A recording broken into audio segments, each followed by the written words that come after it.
They said it was nothing, a quirky habit, a leftover instinct, a phase maybe. After all, he was just a dog, retired from his service years, now living the quiet life among the elderly residents at Brookside Pines retirement home. But every single morning at exactly 6 a.m., Fang would walk past the kitchen doors, stop, lower his head, and growl. Not the kind of playful rumble dogs sometimes make. This was low, controlled, measured, the kind of sound that comes from something old and primal, something that knows danger when it's near. The first time, no one noticed. The second time, a nurse chuckled. The third time, people started asking questions. But no one had answers, because nothing ever looked wrong in the kitchen. Breakfast got served. Coffee brewed. Muffins came out warm and soft. Patients were fed. Staff rotated shifts. And yet every day, like clockwork, Fang growled at that same spot. Same time. Same door. Same deep suspicion in his eyes. He'd never acted this way before. Fang wasn't your average therapy dog. He had spent 8 years in the K-9 unit, trained to detect narcotics, illegal substances, even traces of explosives. He had chased fugitives through city streets, sniffed out danger in airport terminals, and saved lives with his nose more times than most cops could count. And now, at 12 years old, he had earned his retirement, though no one told him that. Because clearly, something inside him hadn't retired at all. Brookside Pines was the kind of place designed to make families feel less guilty about leaving their loved ones behind. It had soft lighting, homey decor, a fake fireplace that played crackling sounds, and a backyard garden where no one actually gardened. The staff were good, kind, mostly. Overworked like everyone else. But the residents? They loved Fang. They waited for him each morning as he made his rounds, tail wagging, tongue out, bumping his head gently into their legs, lying at their feet while they told stories no one else had time to hear, except at 6 a.m. At 6 a.m. he'd change.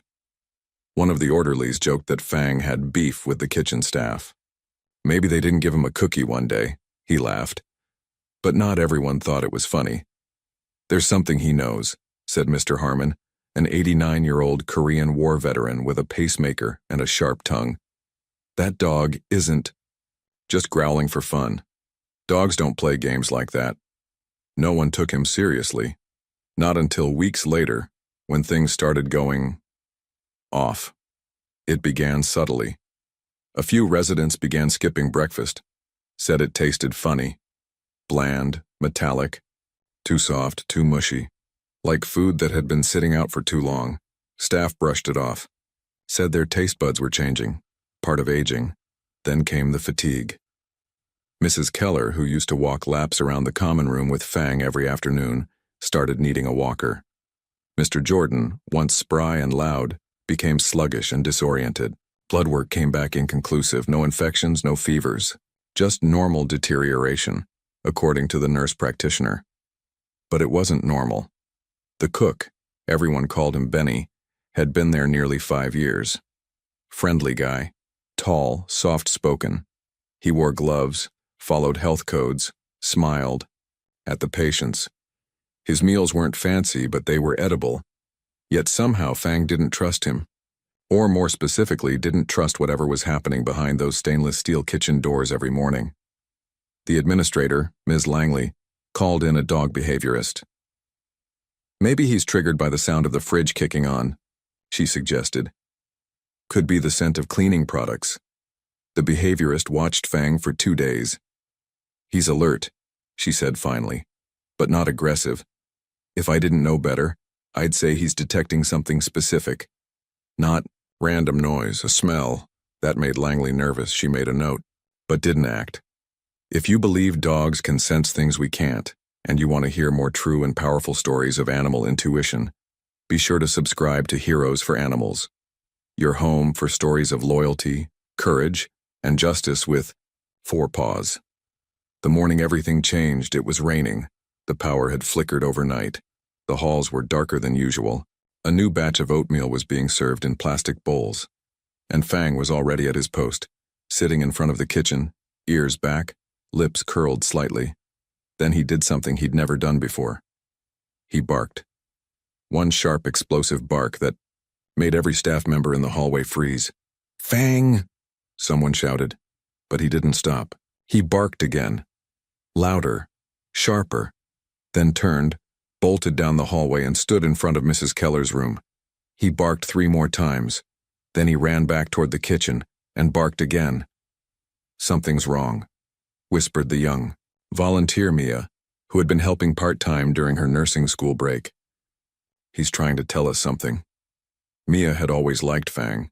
She had seen him calm down panic attacks, soothe restless hands, even stop one resident from choking on applesauce just by alerting the nurse in time. She trusted his instincts more than most of the staff. That night she stayed late. She waited until Benny left, claiming he had to run an errand. Then she quietly slipped into the kitchen with her phone's flashlight. Everything looked normal. She opened drawers, checked the food storage room, looked inside the fridge. Then she saw it, a small unlabeled plastic bottle sitting in the back corner of the pantry, tucked behind the powdered eggs. The liquid inside was pale and viscous, like watered-down syrup. It smelled faintly of bleach, and something else she couldn't place. The label had been scratched off. She brought it to her uncle, a retired food safety inspector, the next day. He took one look and said, "Where did you get this?" "It was being used in the nursing home kitchen," Mia answered. His face darkened. "This is an industrial-grade meat tenderizer. It's banned in food for vulnerable populations, can cause serious damage to the liver over time. What the hell are they doing?" The truth hit like a punch to the gut. Benny had been using it in the morning food prep, mixing it in small amounts into meat and grain dishes. He claimed it made food easier to chew, but he knew it was wrong. He had ordered the product from an unregulated supplier, paid cash, and kept it off the books. He thought no one would notice, and no one did, except for the dog. Fang had smelled it. Maybe not the exact chemical, but the wrongness of it, the violation, the unseen threat, just like he had in crime scenes years ago. Every morning at 6 a.m., the cook would mix a few drops in with the ground beef or chicken stock, and every morning Fang would growl, not out of instinct, but because he was trying to warn the people who couldn't protect themselves. The bottle was confiscated. The authorities were called. Benny was arrested for reckless endangerment and unlawful distribution of banned substances. The residents, those who had suffered quietly, confused and tired, slowly began to recover. And Fang? He never growled at the kitchen door again. Instead, each morning at 6 a.m., he walked right past. It wagged his tail and stopped in front of Mia, waiting for his breakfast cookie. The kitchen at Brookside Pines had never been quieter. After Benny's arrest, the stainless steel counters gleamed like confession booths, empty of their usual bustle. No scent of scrambled eggs, no clatter of utensils. Just a dull silence broken only by the hum of the walk-in fridge and the soft footsteps of temporary staff brought in by the county. It was the first time in 5 years that the residents didn't have the familiar smell of oatmeal waiting for them when they woke up. But oddly, no one complained. In fact, most of them were too stunned to say much of anything. They had trusted Benny. He'd smiled. He'd brought extra pudding cups. He'd asked about their grandkids.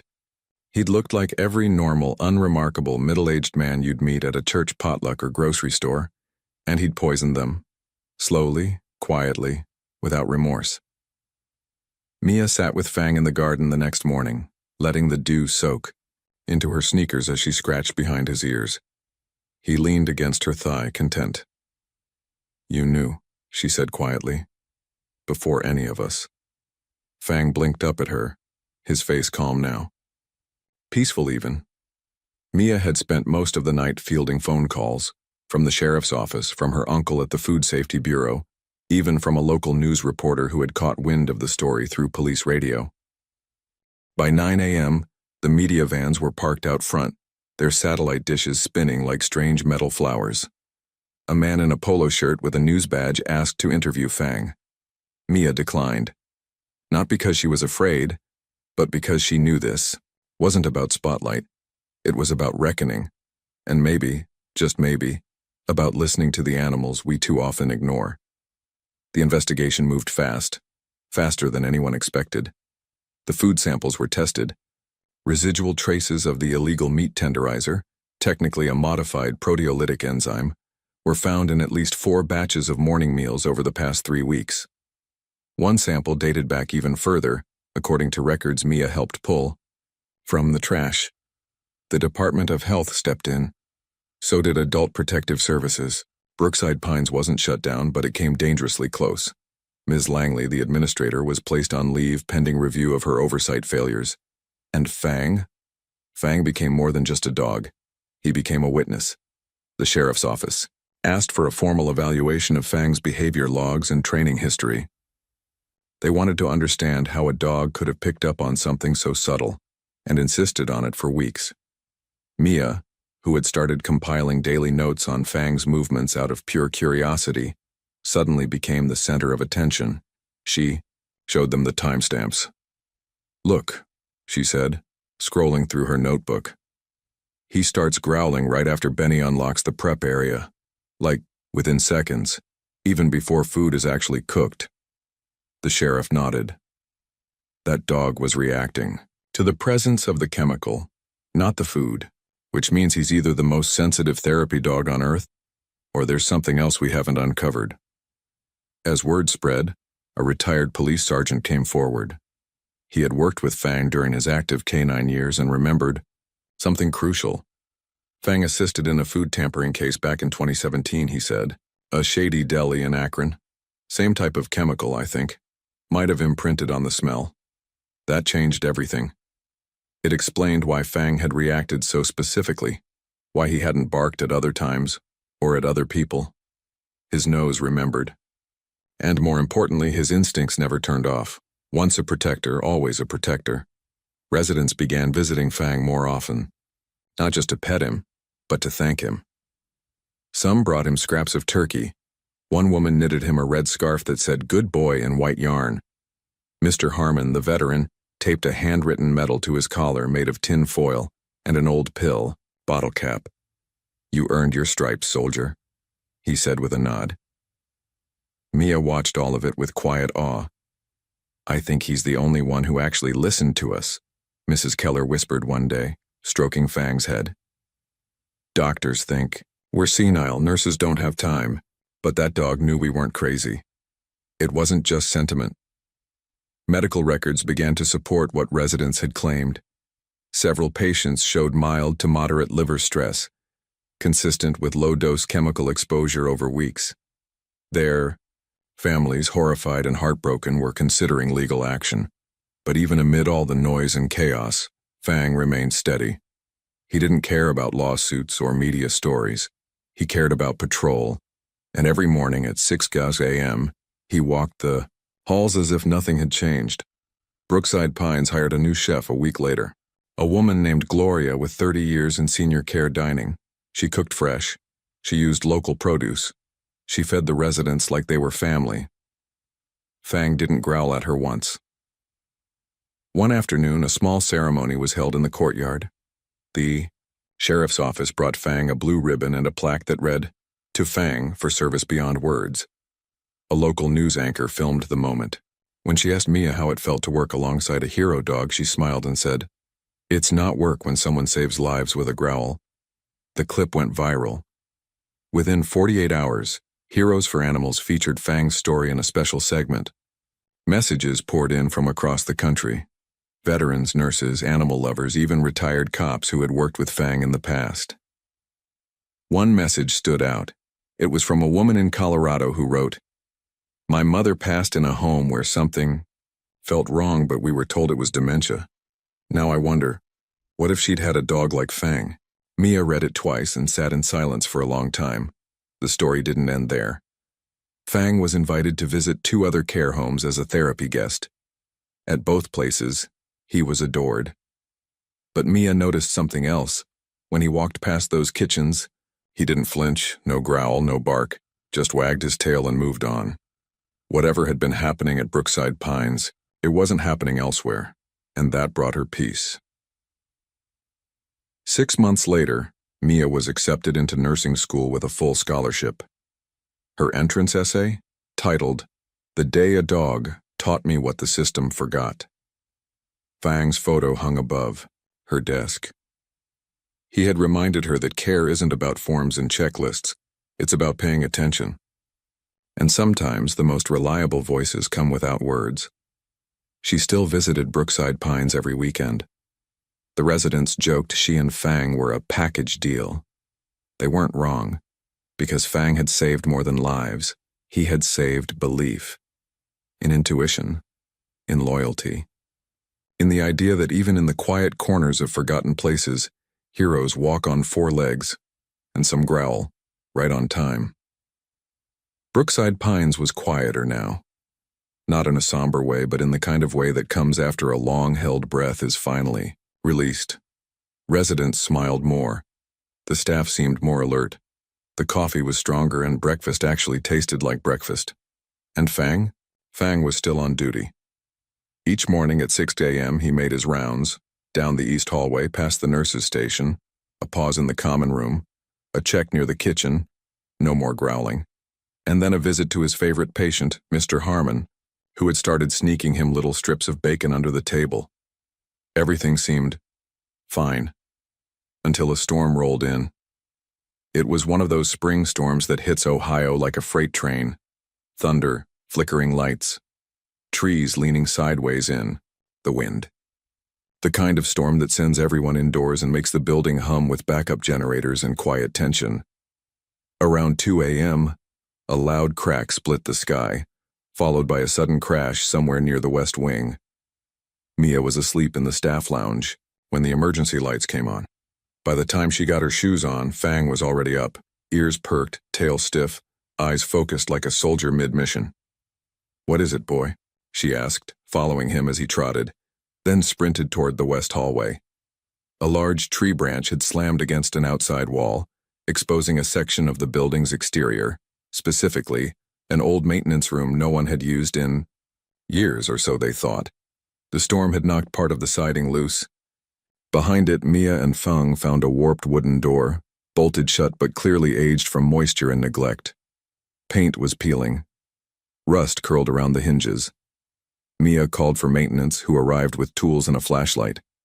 Within minutes, they had the door open, and what they found inside was strange. The room was small, dusty, lined with empty shelves, a forgotten mop bucket in one corner, but what drew everyone's attention was a locked metal cabinet against the back wall.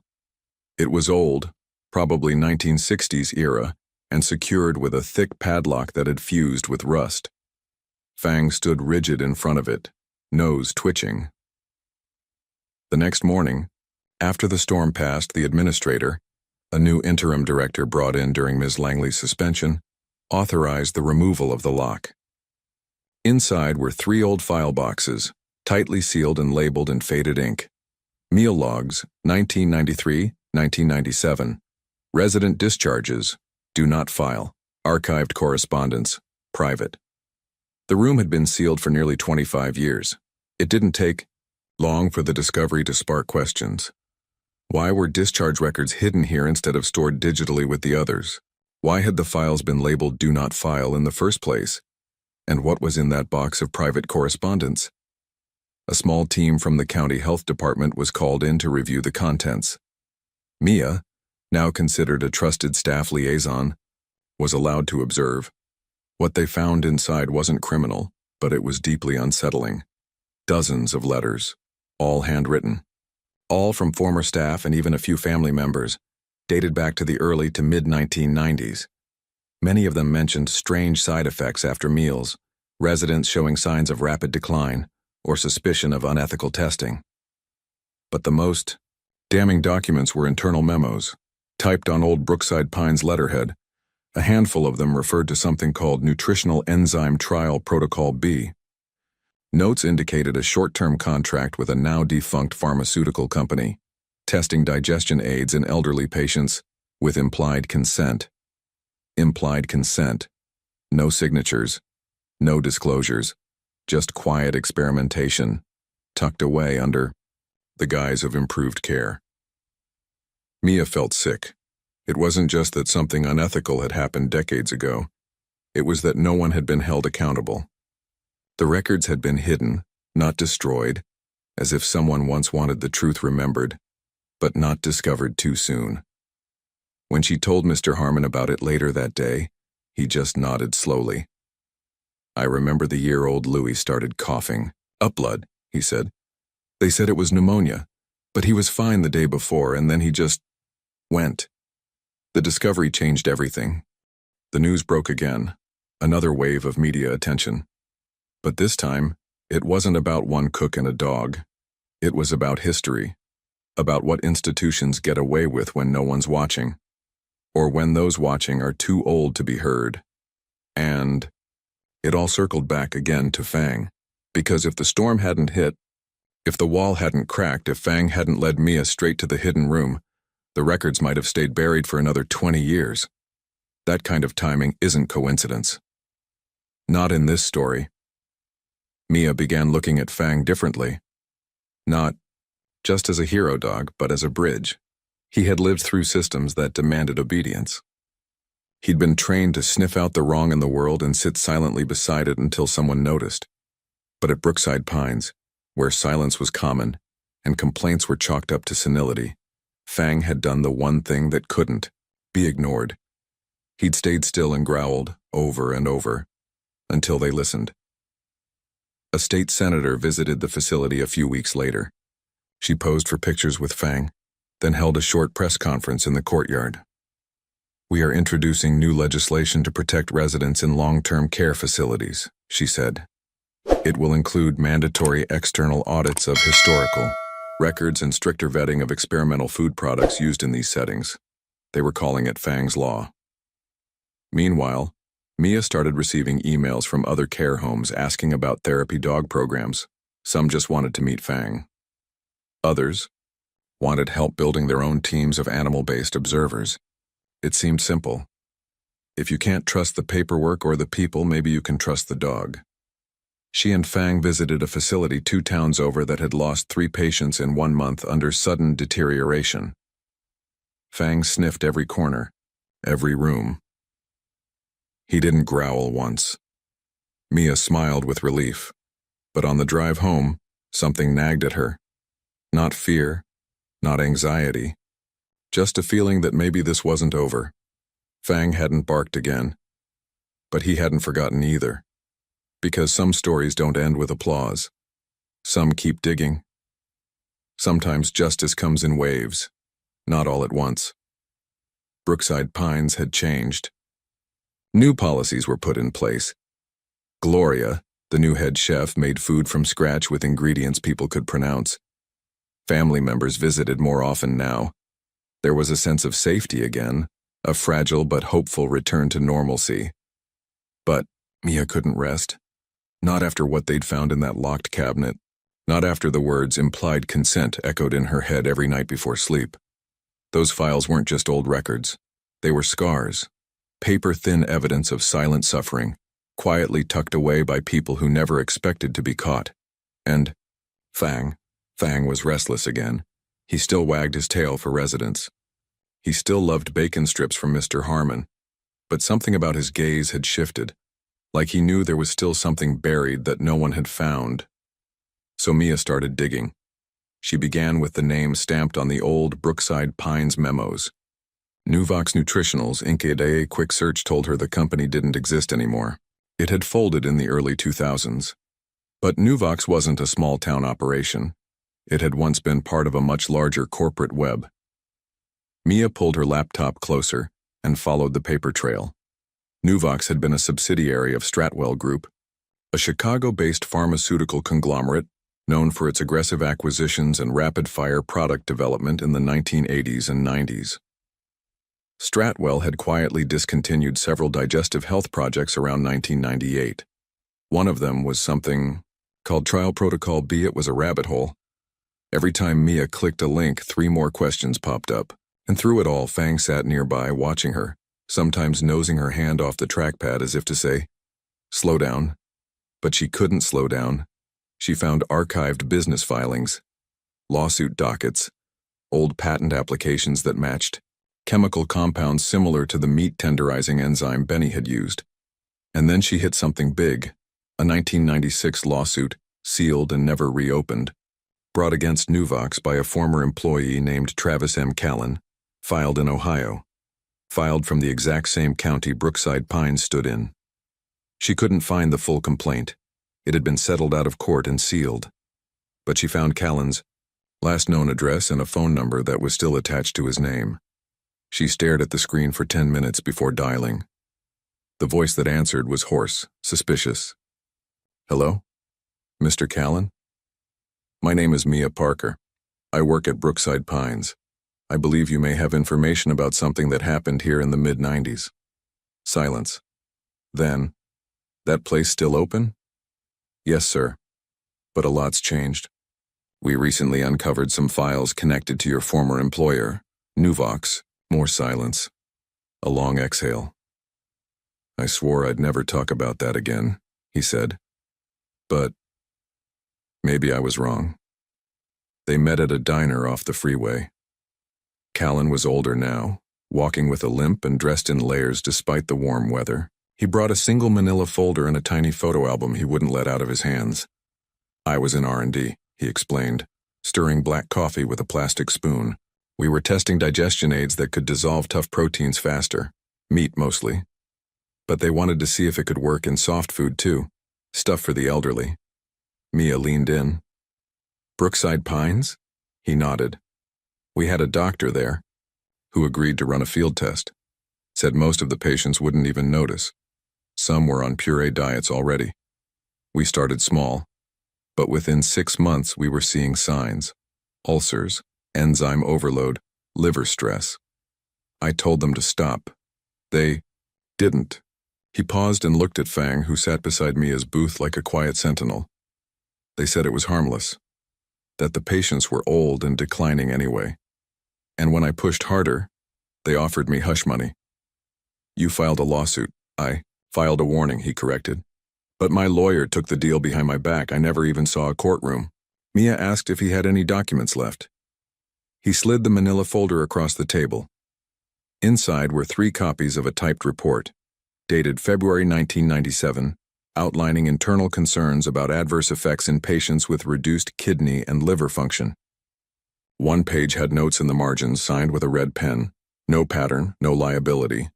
Back at Brookside Pines, Mia shared the folder with the investigators still reviewing the 1990s files. It sent shockwaves. With new evidence on the table, a state-level inquiry reopened the Callan case. Although criminal charges were unlikely after so many years, the pressure on Stratwell Group began to mount. Advocacy groups got involved. A class action suit was filed on behalf of affected families, both past and present. Brookside Pines made public apologies. A memorial plaque was installed in the front garden with these words, "To those who were never given a choice, may we always choose to remember." Through it all, Fang remained a constant presence. The residents called him the truth dog. Some said he had a soul that could see what others hid. Others just fed him more treats than their diets allowed. But Fang didn't care about credit. He cared about his people. And he wasn't done. One morning, as spring edged into summer, a letter arrived for Mia. Handwritten, no return address. Inside was a short note. You don't know me, but I saw the news. I worked at another care home in Indiana where Nuvox ran something similar. I think I still have files. If you want the truth, come find me. But bring the dog. He'll know if I'm lying. Mia folded the letter slowly. She looked down at Fang, who lay sleeping at her feet, his chest rising and falling in that deep, contented rhythm she had come to love. But when she said his name, he opened his eyes, and in them she saw it again. That spark. That knowing. Whatever storm had passed. The sky wasn't clear yet, not even close. Mia had never driven to Indiana before.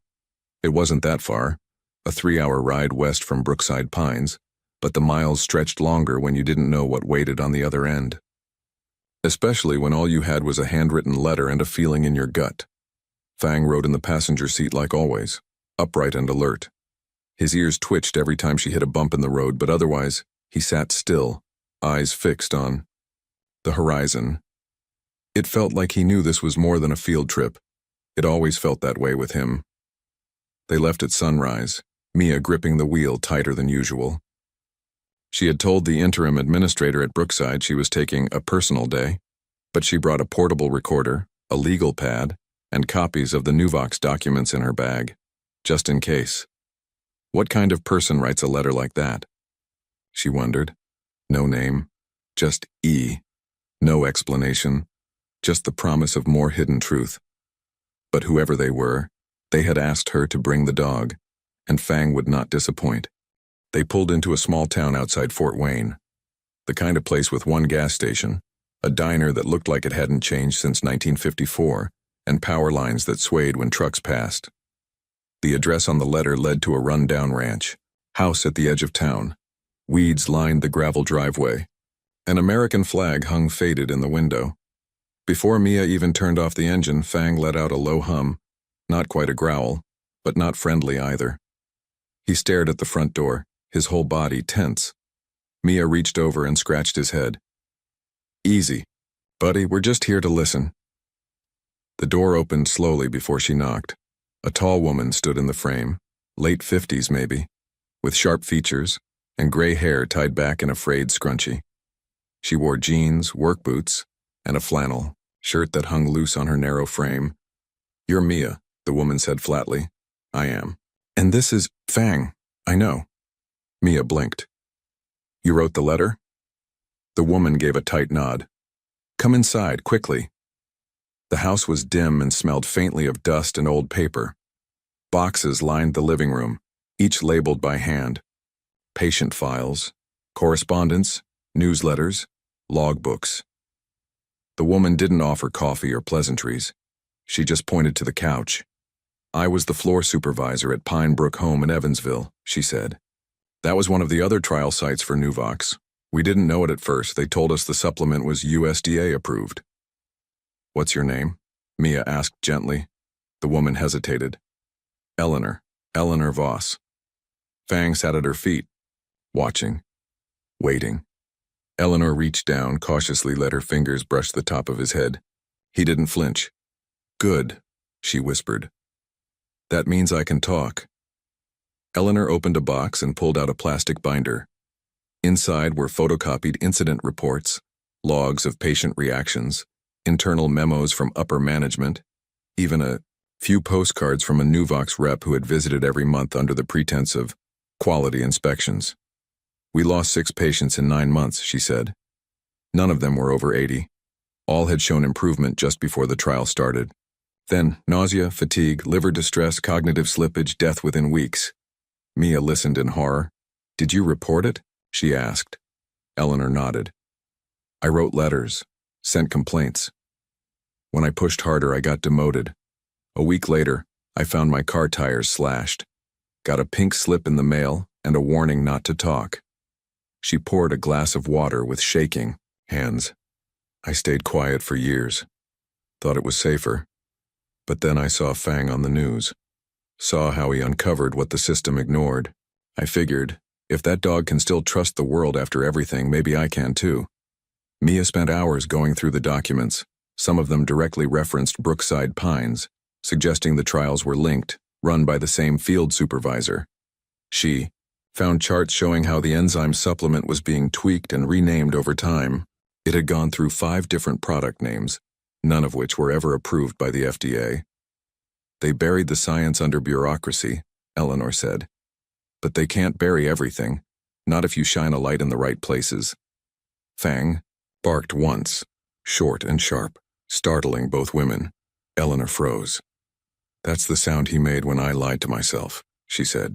When I told myself it wasn't murder. Mia asked to scan every document. Eleanor agreed on one condition. If they exposed this, they'd have to do it right. No sensationalism, no clickbait headlines, just facts and names. Real ones. I want the families to know, she said. They deserve that much. Back in Ohio, the files triggered a domino effect. With evidence from a second trial site, the class action suit grew larger. A whistleblower hotline was launched and more former employees came forward. A local university's investigative journalism team joined the effort. Fang's role became central again, his instincts now considered instrumental in breaking the case open, but with fame came pressure. One morning, a thick manila envelope arrived at Mia's apartment. Inside was a cease and desist letter from Stratwell Group's legal team. They wanted everything stopped. All files returned, all stories pulled. The final line chilled her. Continuing this investigation may put you and your associates at personal and professional risk. Mia read the letter out loud in the garden at Brookside Pines. Fang sat next to her as always. "What do you think?" she asked him. He turned and looked toward the woods beyond the fence. His ears perked. He didn't growl. He stared, as if something else was coming. The next week, someone broke into Eleanor's house. They didn't take money or electronics, just files. Boxes of them, but not all, because Eleanor had kept one folder hidden, buried, in a false bottom of her freezer, wrapped in foil and marked fish. Inside, the names of 47 test subjects, some still alive. Some whose families had no idea they'd been part of a medical trial. Fang growled when Mia read the list, not because it was new, but because it was just the beginning. The names changed everything. When Mia unfolded that final sheet from Eleanor's freezer, a list of 47 individuals allegedly enrolled in Nuvox's hidden enzyme trial, she didn't just see patients. She saw people. People like Mrs. Keller, like Mr. Harmon. People who sat in wheelchairs under sun lamps. People who forgot birthdays, but remembered songs. People who had no idea they were ever part of anything but growing old quietly. That list was proof of something long suspected but never confirmed. Nuvox hadn't run one rogue trial. They'd run a network, a system built on silence and sealed records, and they'd done it by targeting the voiceless, people no one expected to ask questions. But they hadn't counted on Fang. Mia made photocopies. Then she made calls. Families were contacted. Some were shocked. Others were furious. A few wept. Most had buried loved ones years ago, never suspecting foul play. Some of the names on the list were still alive, residents living in care homes across the Midwest. With permission, Mia and a small group of volunteers began visiting them. At the second facility in Indiana, a woman named Virginia, 96 years old, blind in one eye, broke down in tears after hearing her name was on the list. "I always thought the nurses were giving me something extra," she whispered. "I felt strange, but no one ever listened, until now." Fang lay beside her, resting, his chin on her foot. "He listens," she said. "He always has." The media caught wind fast. A regional story exploded into national headlines. Canine dog helps uncover medical testing scandal in nursing homes. Talk shows picked it up. Health agencies scrambled for damage control. The Stratwell Group, after weeks of denial, issued a formal apology and entered settlement talks with the Department of Justice. But public opinion had already turned. Protesters marched outside Stratwell's corporate headquarters. Petitions were launched. Congressional hearings were scheduled. And quietly, behind the scenes, a bipartisan bill began moving through committee. They called it the FANG Act. The bill proposed mandatory transparency in all pharmaceutical partnerships with elder care facilities, third-party audits of all experimental drug use in vulnerable populations, and the creation of a federally funded Canine Sentinel program. It was the first piece of elder care legislation to ever be named after a dog. Back at Brookside Pines, change had come too. The walls were painted with softer colors. Fresh plants were brought into the common areas. Fang had a dedicated spot by the front entrance, a large dog bed with a brass plaque above it that read, Fang. He listened when no one else did. Mr. Harmon wheeled himself over one afternoon and placed a small American flag next to the plaque. "I served in Korea," he told a visiting reporter, "but this dog, he served here." For Mia, life moved fast. She finished nursing school with honors. She was offered a research position with a patient advocacy group. But she chose something else, something smaller, more personal. She returned to Brookside Pines not as a volunteer, not even as a nurse, but as director, the youngest in the facility's history, and she brought a new vision with her, one that combined clinical care with dignity, truth, and yes, dogs. Every new hire was trained not just in medicine but in listening, because sometimes change doesn't come from data. It comes from a growl in a hallway at 6 o'clock in the morning. One sunny Sunday, Mia and Fang sat in the back garden surrounded by residents and their families. A barbecue sizzled nearby. Kids ran across the lawn. The local high school jazz band played something cheerful and brassy under a white tent. A little boy, maybe 5, approached Mia shyly. "Is it true your dog saved a whole bunch of people?" he asked. Mia smiled. "He did." The boy looked at Fang wide-eyed. "He doesn't look like a superhero." Mia reached down and scratched Fang's ear. "Most of them don't." That night, as twilight settled over the facility, Mia sat alone with Fang on the front porch. She thought about everything they'd been through, the growls, the files, the long drives, and impossible choices. She looked down at him. "Thank you," she said softly. Fang licked her hand, then rested his head in her lap, content at last. Some stories end with applause, some end with tears, but this one ends with a dog who never gave up, who stood watch when others looked away, who reminded us that the most powerful truths don't always come from people, but from presence, from knowing, from staying. Thank you for following Fang's journey from a quiet growl in the hallway to a legacy that changed lives. What do you think? Do you believe dogs can sense things we can't? Should therapy dogs be part of every nursing home in the country? Have you ever witnessed an animal warn you about danger or speak without words? Let us know in the comments, and don't forget to subscribe to Heroes for Animals for more true stories of loyalty, courage, and second chances.